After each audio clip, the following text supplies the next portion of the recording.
Hey guys, and welcome to the Working Money channel. So I came across this on Twitter and it got me thinking, do people really think we're not in a bull market? This from Bitcoin Macro, that's at BTC_macro on Twitter.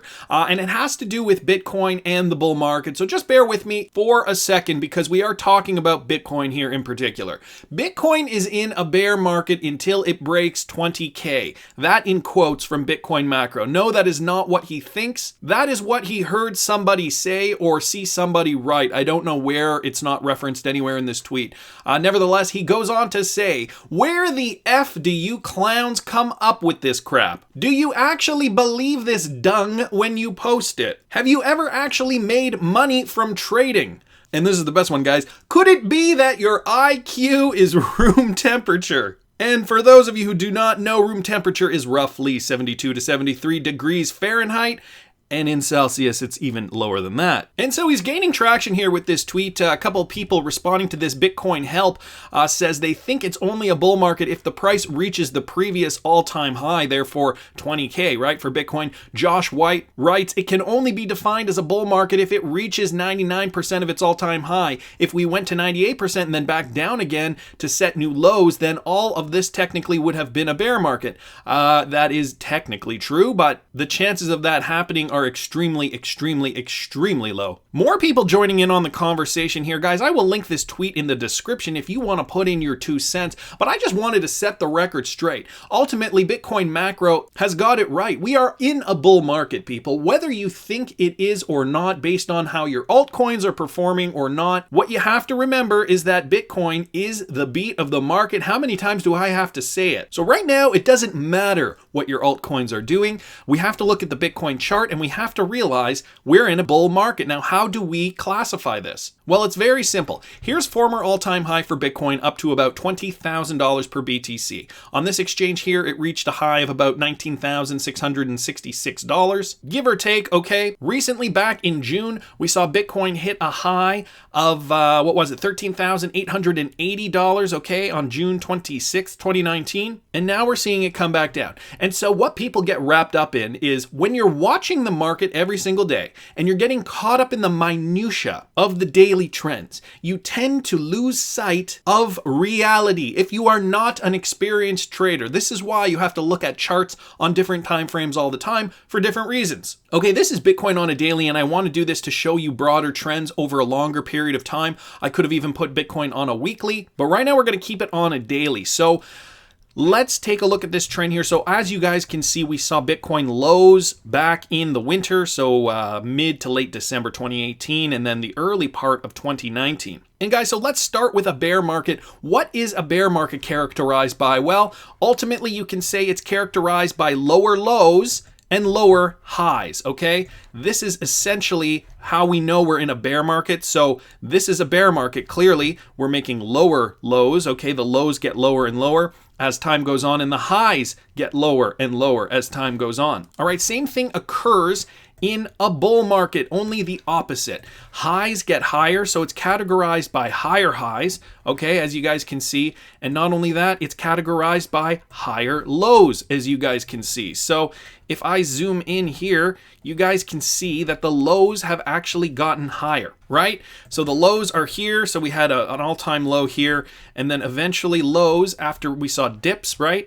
There's a dip there, okay, a dip here. Ultimately, the lows are getting higher. So this low here was about 5,000. This one here about 6,100. This one here 7,400. This one here 9,000. So on and so forth until we keep moving our way upward. Now you can get into the minutia. You could put this chart on a 5-minute, and you're going to see different things because the time frame is going to be different. So what they generally teach you as a rule of thumb of if you're not Bitcoining, if you're day trading, you want to look at charts on a smaller time frame because that's what matters to you, getting in and out of your position quicker. But if you're holding long, there is no real reason to look at anything on a 5-minute.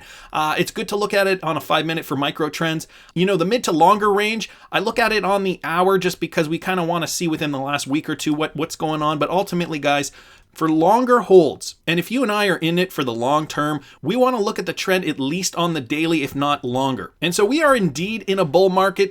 We haven't breached the all-time high yet, but guys, All the other signs are pointing to a bull market. Just to prove that further, when you go to Bitcoin in the history, okay, this is history for Bitcoin. This is 2013, okay, and then we saw a bear market. And then, guys, what did we see? We saw Bitcoin double bottom here. Okay, and then from here on out, we saw higher highs and higher lows, indicating a bull market. Okay, and so that started around the summer of 2015. And then, of course, the rest was history from there. We saw Bitcoin top out here. Guys, you can look at the charts for yourself. It's very, very clear. So just wanted to touch on that briefly. Saw this as well. Ripple Labs partner NACHA, or NACHA, I don't know how that's pronounced, boasts a strong relationship with the Federal Reserve. So this is interesting because recently there has been a lot of speculation that the U.S. Federal Reserve would launch FedNow service as we reach 2023 to 2024, which to me is just a ridiculous timeline for this kind of progress. We have the tech now. I don't know why they're waiting so long. Interestingly, though, Ripple has been in partnership with NACHA for almost 5 years now, and NACHA works very closely with the Federal Reserve as well as the 11,000 members with it. Many in the community are speculating that Ripple's intentions behind the alliance with NACHA were to build some relationships with the U.S. Federal Reserve. Also, Regulatory Relations Director at Ripple, Ryan Zagone, joined the Faster Payments Task Force board. And now, after all, as the Federal Reserve is rumored to start the FedNow service, people have started connecting the nodes that Ripple might play an important role in FedNow service of U.S. Federal Reserve. Let's see how vital the Ripple-NACHA partnership itself really is. And so, guys, NACHA, for those of you guys who do not know, was previously the National Automated Clearinghouse Association, creates broadly adopted payments and financial messaging rules and standards as administrator of the ACH network, which annually moves tens of billions of electronic payments and trillions of dollars in debits and credits, including direct deposits and bill payments. NACHA sets and enforces the NACHA operating rules by which users of the ACH networks must abide. These guys have been around since 1974, okay, around the time SWIFT was introduced in the 70s, but these guys are big, okay, these are the big players in the space. So will they have a hand in the FedNow service? I mean, by 2023, 2024, who knows? Probably, because I feel like Ripple technology will have been adopted quite proficiently around the world by that point. We already have the MoneyGram relationship, and I'm sure a lot more competitors to MoneyGram will get on board with Ripple technology to gain market share over the cross-border remittance segment. So that's really interesting. Here's the NACHA homepage for you guys who are interested. I'll link all this in the description. I wanted to touch on this as well. Michelle Bond. So at Michelle Bond 111 on Twitter works for Ripple, and she recently did an interview with Michelle Long at Ripple as well. The interview's here, guys. I will link it in the description. I'm just going to hit on some of the key points of the interview with relation to Michelle Bond. So she's Ripple's global head of government relations. Ultimately touch on what she has to say very briefly here. So Michelle Bond worked for the SEC before joining Ripple. She says Ripple is essentially a global company who are used to working with regulated institutions. Going back to Brad Garlinghouse's point with regards to cryptocurrency regulations, how he mentioned, in his open letter with Chris Larson, do not paint everybody with the same brush. I think Michelle Bond here is hitting that point home as well. Michelle oversees the global government team at Ripple, engaging with, get this guys, 50 different governments worldwide. So Ripple is in deep with governments and governmental regulations regarding cryptocurrency policy worldwide. With regards to policy, she says it's new in an evolving space. Around the world, regulation is still all over the spectrum. Some countries are friendly while others are still hostile, and some just don't understand the process. She says jurisdictions can learn a lot from each other developing frameworks.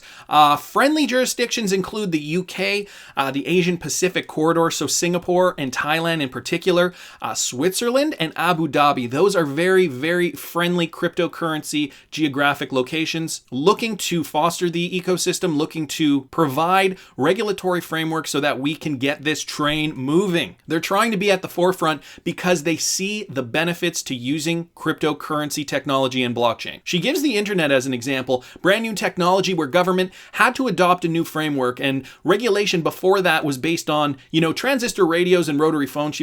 She says that the Clinton administration started a new framework for digital technology, and also she mentions not to paint all technology with the same broad brush, as I had mentioned earlier. And so the internet has really boomed, right? Now we have e-commerce, online banking, blogs, all regulated within appropriate methods for each system. Not everything is the same, and that is similar to blockchain. Not everything is the same in the space, so you can't really have one set of hard regulations for everybody in the cryptocurrency space. Michelle Bond says that Ripple is advocating to principles-based framework, which allows for new technology and can be adaptive as time goes on. The alternative is prescriptive principles that are static and can get outdated very quickly. Clear definitions are also very important because it gives the businesses comfort. Regulators can work with these more easily. So we need the regulations to be somewhat principles based, right? We have to understand that there's not going to be one set of rules for everybody. When you give prescriptive principles,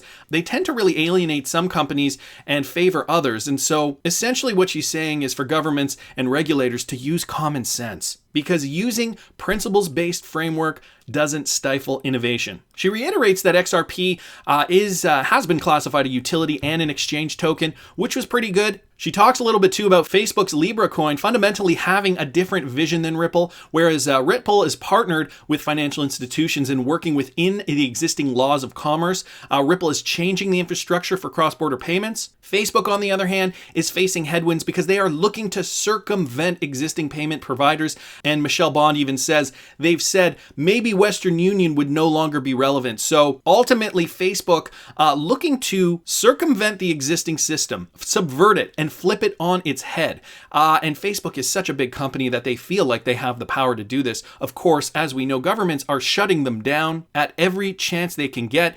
We saw the hearings in the United States. Also in France, the French government is not happy about the Facebook coin. So some interesting points there. So she says there is a real sense of urgency right now with global regulators to adopt global frameworks for crypto.